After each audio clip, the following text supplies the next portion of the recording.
मेरी अमोघ जी हमारे बीच लालगंज की धरती से आए हैं। मैं चाहता हूं कि आए और इस अवसर पर वो शब्द अपने रखें। भाई अंजनी अमोघ जी,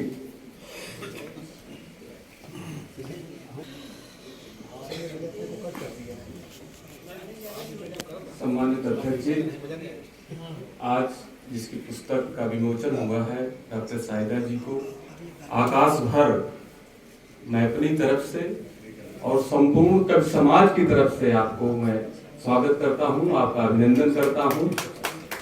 अपनी बात रखूं, आदरणीय लोकेश सर बैठे हैं, 2-3 बिंदु किताब पर आ गए, आदरणीय श्याम भैया का आ गया और राजन जी का आ गया कि मैं शायर हूं, प्रश्नवाचक चिन्ह भी है, हूं नहीं हूं। लेकिन मुझको लगता है मैडम ने जो नाम रखा, किताब का जो टाइटल नेम रखा, वो एक साथ 2 काम कर रहा है।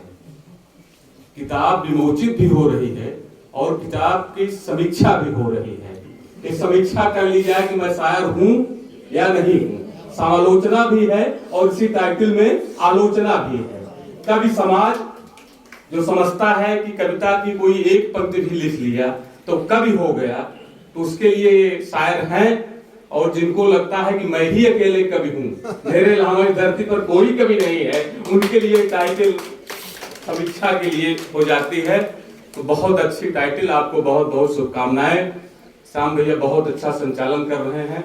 आज बहुत अच्छा लगा कि प्रतापगढ़ जनपद के उन कवियों से आप बात शुरू की जहां से वास्तव में प्रतापगढ़ जनपद चलता है। आदरणीय श्याम जी से उनकी पंक्तियां भी प्रेषित की। उसमें एक नाम आप भूल गए, मैं थोड़ा धृष्टता कर रहा हूं।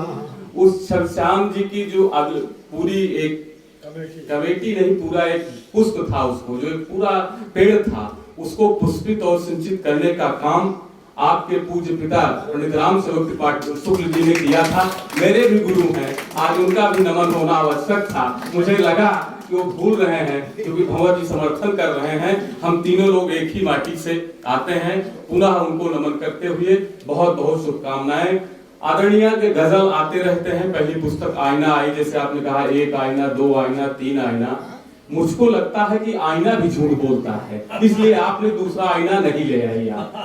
रत्न जी, आईना भी झूठ बोलता है। आप उसके सामने अच्छा चेहरा लेके जाओ तो अच्छा बताता है, गड़बड़ चेहरा लेके जाओ तो गड़बड़ बताता है। वो कभी नहीं कहता है कि आप अच्छे हो या गड़बड़ हो। एक आईने का एक बहुत एक वीक पॉइंट होता है, जैसा आपका चेहरा है वैसा दिखा देगा। या आधुनिक आईना है, अच्छी क्वालिटी का है, तब थोड़ा हो सकता है परिवर्तन हो जाए। तो मैडम ने सोचा इस आईने के टाइटल हटा दिया जाता है और शायर की टाइटल लाई जाए, ये ज्यादा बढ़िया रहता है बिना किसी और भूमिका के, क्योंकि मैं ओज विधा का कवि हूं।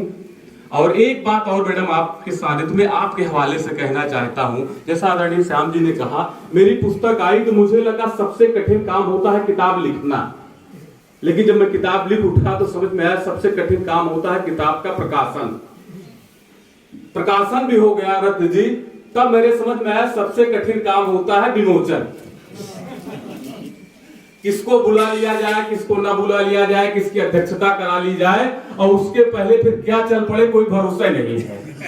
बड़ी कठिनाई होती है। ये मैंने व्यक्तिगत अनुभव किया। लेकिन श्याम जी, आदरणीय लोकेश भैया, आप लोगों के आशीर्वाद से एक चीज अच्छा लगा, जब किताब आ गई तो मुझको लगा श्याम भैया कि मेरी जो एक सीढ़ी है, एक सीढ़ी से हट करके मैं किसी दूसरी सीढ़ी पर आ गया। अब मैं जब जाता हूँ, लखनऊ जाता हूँ, मैं और शहरों में जाता हूँ, तो मेरी पहचान एक बुक्स के एक मतलब लेखक के रूप में, एक रचयिता के रूप में आती है।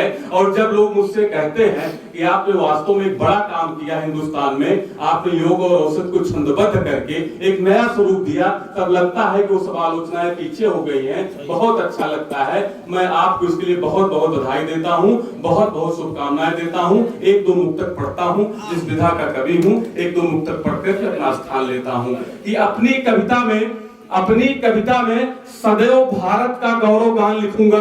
अपनी कविता में सदैव भारत का गौरव गान लिखूंगा। पावन माटी के कणकण का स्वाभिमान लिखूंगा। पावन माटी के कणकण का स्वाभिमान लिखूंगा। धरती अंबर संग दसों दिशाओं में सबसे अच्छा सबसे प्यारा अपना हिंदुस्तान लिखूंगा, सबसे अच्छा सबसे प्यारा अपना हिंदुस्तान लिखूंगा। अभी मैडम जी प्रतापगढ़ की मिट्टी का गुणगान कर रही थी। मैडम जी 1 मिनट की एक बात बताते हैं आपसे। ये प्रतापगढ़ की मिट्टी ऐसी है, इसकी खुशबू ऐसी है। श्रवण कुमार अपने माता पिता को बहंगी पर लेके चल रहे थे, जब चित्तौड़गढ़ पहुंचे उन्होंने वहां पर रख दिया, उस बहंगी को रख दिया। रखने के बाद उनकी माता कहीं पानी पिला दो, वो बिगड़ गए, क्योंकि चित्तौड़गढ़ की मिट्टी में ही कुछ शौर्य होता है। हम कहां बवाल में फंस गए, कहां आपको लेके चले।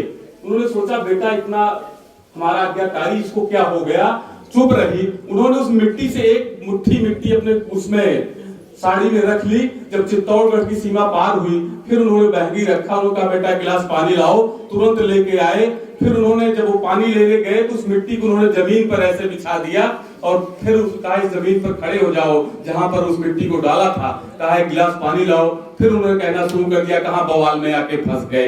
तो मैडम प्रतापगढ़ की मिट्टी का तप है कि आप यहाँ जो कुछ लिखेंगी वो सब कुछ कविता हो जाएगा। और अंजलि अमोघ जैसा व्यक्ति इस मंच पर है, तो एक मुक्तक पढ़ता हूं, सुनिएगा कि मैं गर्वित हूं मुझको भूषण दिनकर सा सम्मान मिला। मैं गर्वित हूं मुझको भूषण दिनकर सा सम्मान मिला।